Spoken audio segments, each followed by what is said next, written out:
In this tutorial, we'll be learning how to cut and sew a shirt for a boy. And every method we'll be teaching in this tutorial is not just the method used in cutting a shirt for a boy, it can also be used in cutting a shirt for a man, I mean a grown-up man. So it's not just how to cut a shirt for a boy, you can also use this method to cut a shirt for a grown-up man. And to cut this shirt, here are the basic measurements that you need to measure on whoever you want to cut the shirt for, whether a baby, I mean whether a boy or a man. My name is Oluwatosin. In case it's the first time you are seeing my channel, on the welcome. To all my return subscribers, you're also welcome. In case you're new here, please consider subscribing and don't forget to turn on the notification bell so that YouTube notifies you next time I upload a new tutorial on this channel. With all of this being said, let's move right into the tutorial. Now, one of the tips that works perfectly for you to be able to cut and sew a perfect shirt is that it is always best to start cutting from the back panel. Cut the back panel and use it to cut the front panel. So for the back panel, I'm dividing the chest by 4 and I'm marking that. Then I'll be adding sewing allowance of 2 inches. So the chest divided by 4 plus sewing allowance of 2 inches while my fabric is on fold of 2.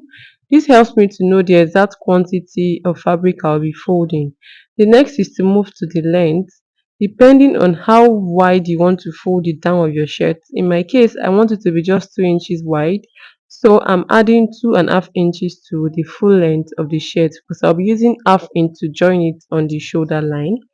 So after knowing the quantity of fabric I will be needing to cut my shirt, I cut out the fabric from the whole of my fabric. The next is to divide the shoulder by 2, and considering that this shirt will have a sleeve, I had to add half-inch allowance that I'll be using to stitch the sleeve on top of the shirt. The next is to divide the armhole by 2 and proceed to marking the armhole curve. Then you cut out the armhole. There's no need to be measuring, to be shaping, because it's a shirt, it's just a straight cut and it's supposed to be a free wear. So for the neck width, I'll be using neck width of 2 because I'm cutting this shirt for a boy. If you're cutting for a man, you should use 3. I mean a grown-up man, you should use 3. And the neck depth, I used 1. You can also use neck depth of 1 for a grown-up man. Then I slanted the shoulder with half and quarter inch, that's 0.75 inch. Now I folded another fabric into 2, leaving 6 inches at the front. The reason I'm leaving 6 inches at the front is because I'll be cutting the collar and the facing of the collar together.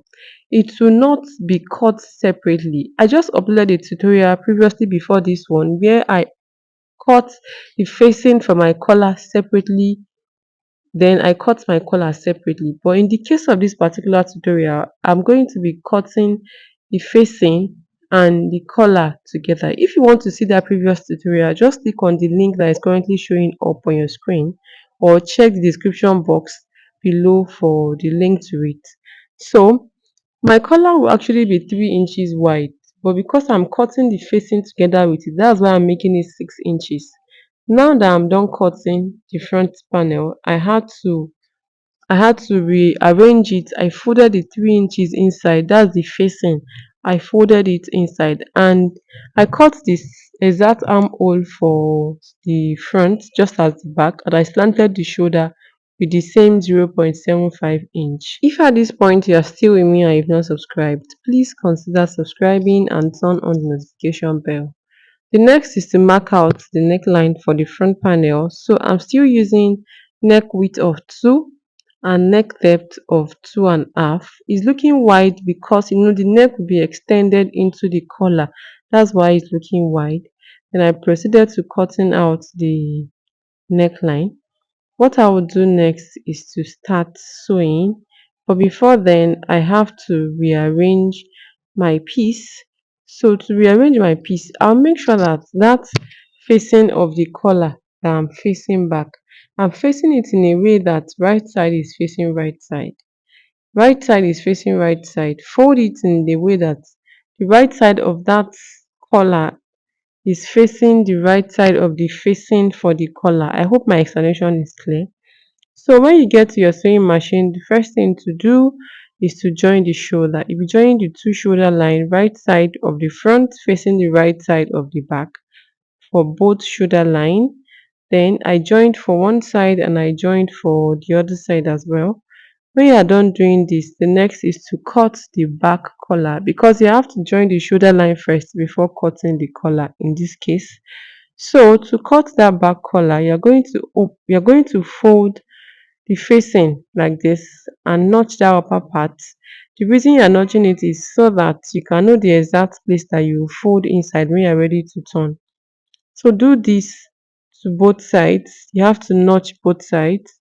Then when you're done notching, you will now open up the facing from the collar, like open it up like this, put it together like this, right side facing right side.